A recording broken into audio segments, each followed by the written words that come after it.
This episode is sponsored by the Hollywood Casino at Charlestown Races in West Virginia. Looking for New Year's Eve plans? Don't miss Hollywood Casino's pre-New Year's Eve party with Purple Experience in the Event Center on Saturday, December 29th. Receive 2 complimentary drinks with each ticket purchased. Details and tickets at HollywoodCasinoCharlestown.com. Must be 21 to enter the casino floor and attend a show. Gambling problem? Call 1-800-GAMBLER.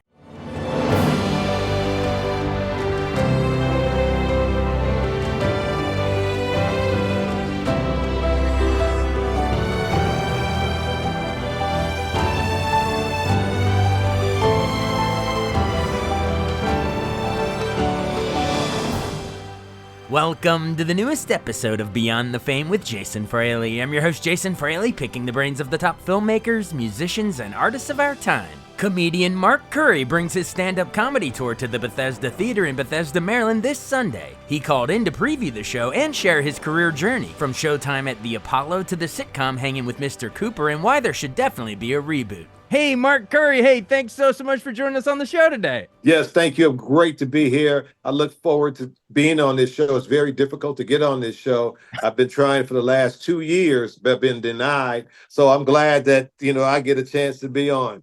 Your guests are incredible. Your vocabulary is stellar, and a lot of people know you. I was in Antarctica, and 3 people asked me, was I on your podcast? I told them I couldn't get on. Apparently, Antarctica is our biggest, most popular place. Who knew? I don't know. All the penguins. I don't know. They loved you there. I don't know what it was about it. The dialect. They put your dialect into their dialect, so it was really, it was unique.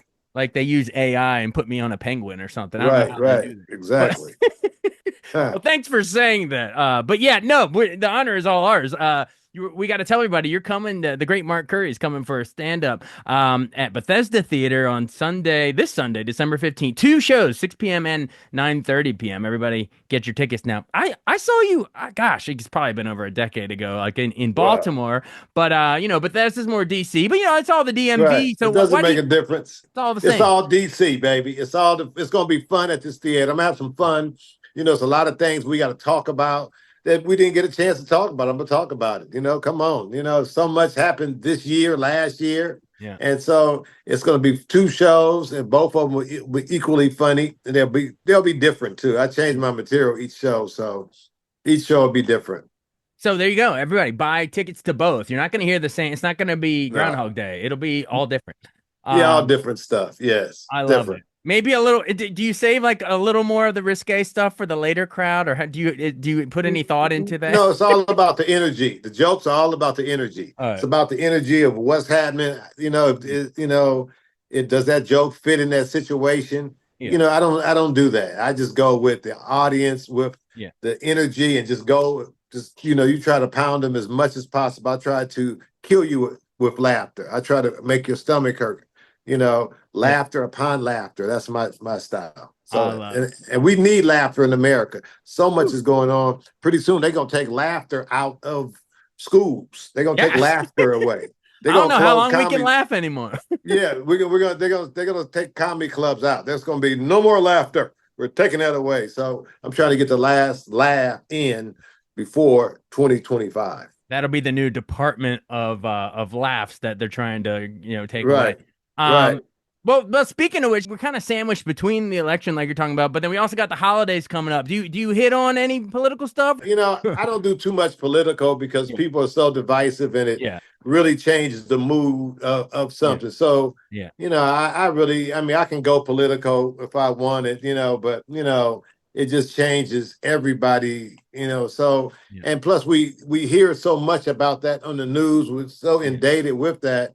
I try to come with something different, something, to make you laugh, make you think. Anybody can do the, old joke, but I try to do some different stuff because that's what's, that's what we're thinking about every day. I don't think and plus it divides people. I don't want to have anybody be sad or mad or, so it's not worth it. We need a release from all that. We need to laugh and not think about that for a little bit. Right. So what kind of stuff do you talk about then? Is it like holiday stuff? I talk about family. I talk about my family, which is hilarious. I got a, family from East Oakland. So everybody is different. I got a sister still in the Black Panthers. Right. She looked for racism every morning. She looked for it. Look at that. I talk about the characters that I grew up with in life in Oakland, California. The pimps. What's up, baby? How you doing? They always had them analogies. Yeah.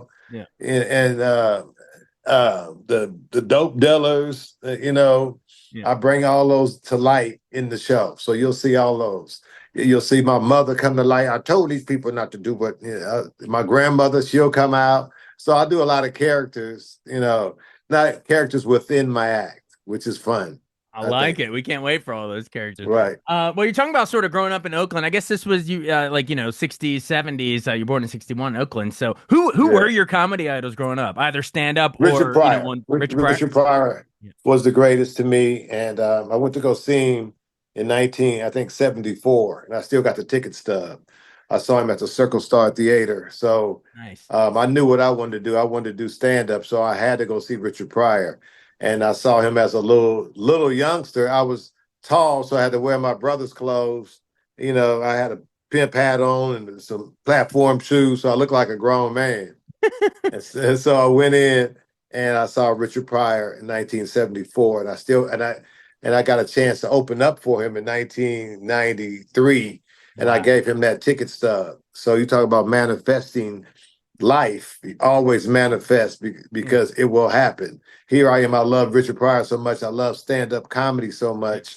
And Richard was in Oakland for a while. He came to Oakland, for a while when I was younger, and to hang out with Huey P. Newton, which was incredible. Yeah. And so, he was the greatest to me. Yeah, he was the greatest, just the storytelling and how he created things that no one else had ever did. So now, when you handed him your ticket stub, did he remember you? He was like, that was the guy in his brother's clothes in the back.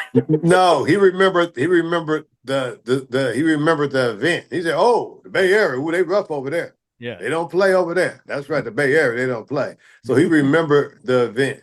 I showed it to him and he remembered. He said, "I remember that."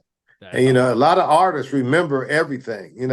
Artists remember a lot. I remember I was talking to Eric B. and Rakim, and in 1987, 88, I opened up at the Oakland Coliseum for Eric B. Rakim, LL Cool J, the more acts, and I saw Eric B. and I said to him, I remember I opened up in Coliseum in 1983 or something. He said, "I remember that show." I was like, "What?" You remembered it? It's amazing that artists remember. They remember all these shows. So, were you paid in full for that one or not? Which one? The Eric B. and Rakim. I'm just making Eric B. Eric B. and Rakim. No, I may have got $250, yeah, $300, $500 or something like that. Right. Well, by the way, what was your big break? I know was it Showtime? The Apollo Theater was just honored at the Kennedy Center Honors literally last night here in DC. But didn't you guested on that back in Showtime at the Apollo in the late '80s and hosted in the 90s? Yes. I didn't know that Showtime got the honors. I should have been there. Who was the host for that? Well, so when the Kennedy Center Honors, they sit up in the balcony, whoever's getting honored. And then for the Apollo segment, I think Queen Latifah, Dave Chappelle, a bunch of people came out and honored them. Dave Chappelle. Yeah. They're not even See, they it had nothing to do with the Apollo. See, he's just a DC guy. They probably asked him last minute. Yeah, I did Apollo for 5 years. It was great. I can honestly say I was the first one to take the cameras outside because we would have long lines of people, and my thing was to control the people, to try to work with them, is to go out and meet them first. Let me say hello to them so they won't be so, so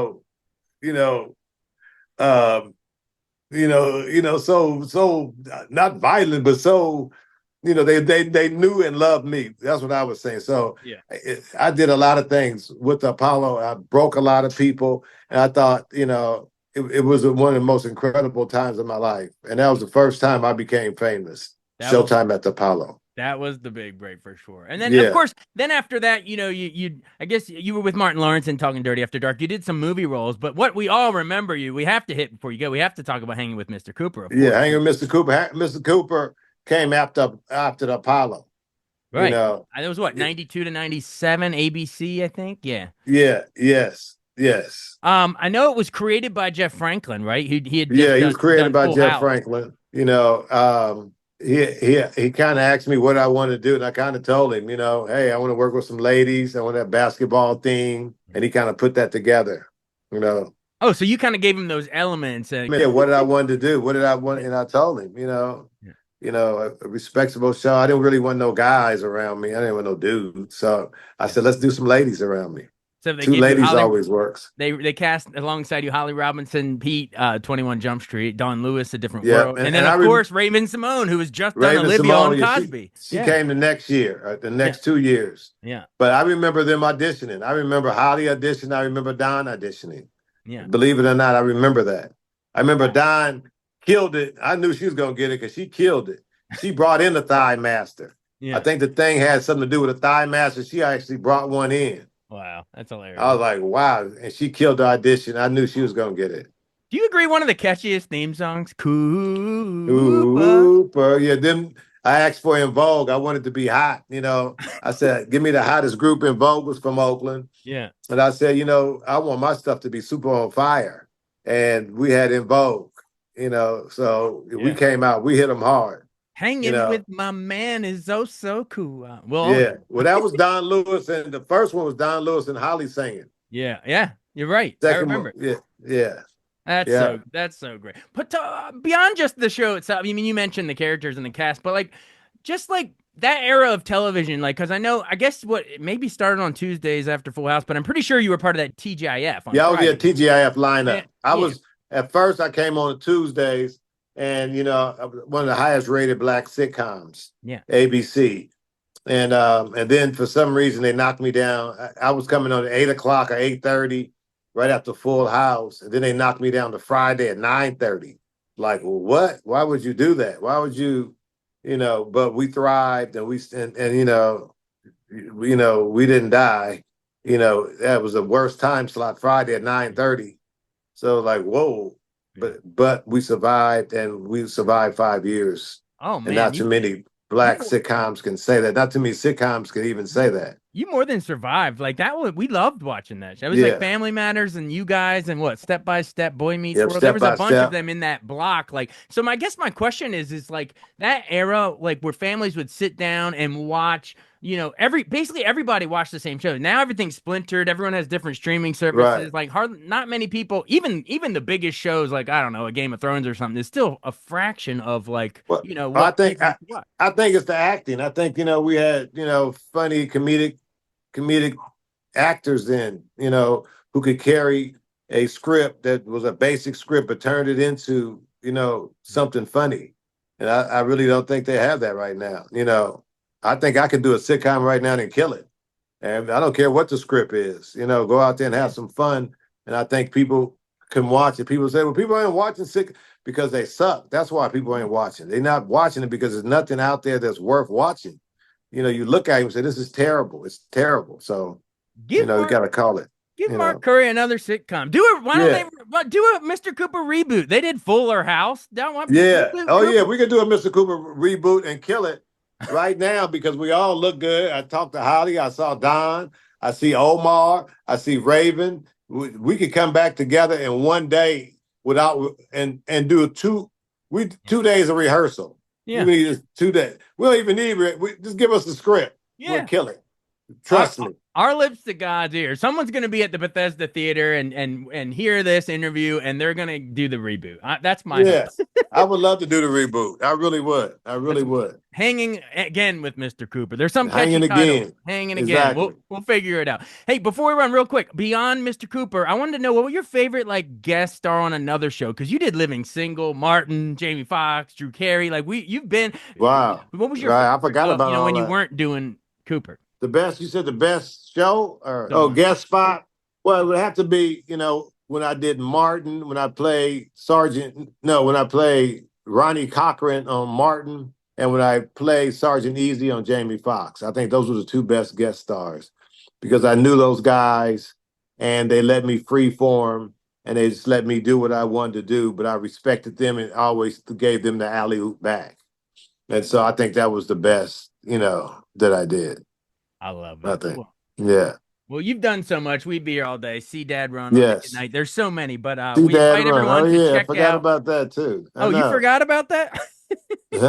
See Dad Run. Yeah. And I did a couple of other little sitcoms. I don't even know, just that probably didn't get picked up or something. So it's fun. I try to put 100% into everything that I do. Yeah. Thank God I'm still working. I'm not done yet. A special is coming. I have a special that I want to do.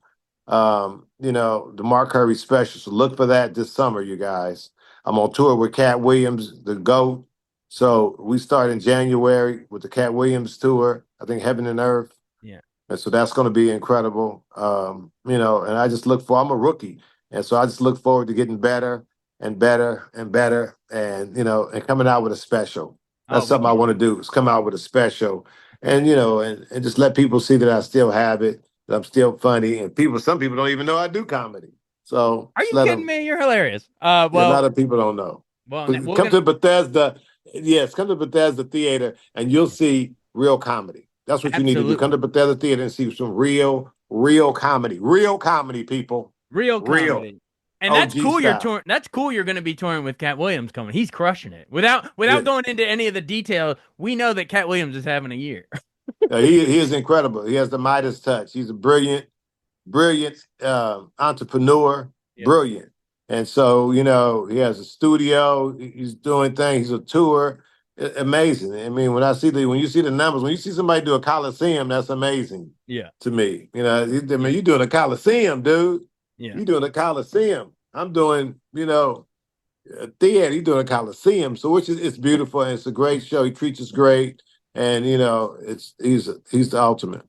Absolutely. He's all over the news these days. Well, that's cool. Everybody, Mark Curry at Bethesda Theater coming out this Sunday, December 15th, right. 6 p.m. and 9:30. 2 different acts. So catch them both. Yeah, come on out, people. This is your boy Mark Curry hanging with Mr. Cooper, but now you're going to be hanging with me at the Bethesda Theater. That's right, 6 o'clock show and a 9 o'clock show. So I know my older people, my seasoned women, going to get to the 6 o'clock show. They're going to get there early. I'll get here at 5 o'clock so I can get some good parking. So my seasoned women, I want you to come to the early show so I can see you, I can give you a show, and we can, talk afterwards. And then for BAM, the little younger ones, you come out to the later show, the 9 o'clock, and we're going to get, we'll get a little hyphy on there. And, each show will be completely different. So, come see an OG. You need to get out the house. You need to laugh. What you been laughing at?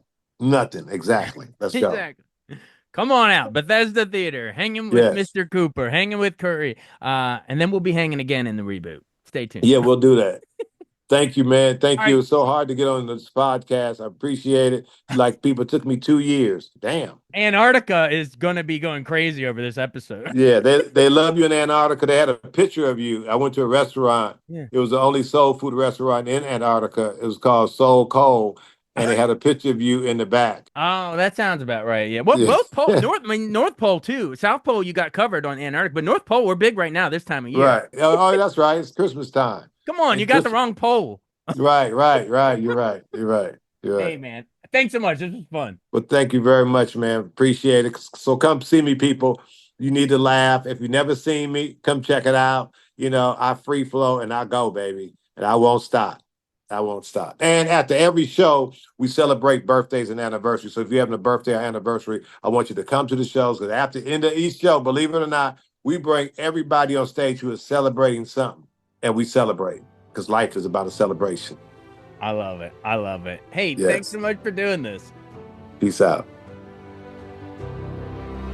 Thanks so much for listening to Beyond the Fame with Jason Fraley. Our theme music is Scott Buckley's Clarion. Remember to give us a 5-star rating if you like what you hear. We'll see you next time.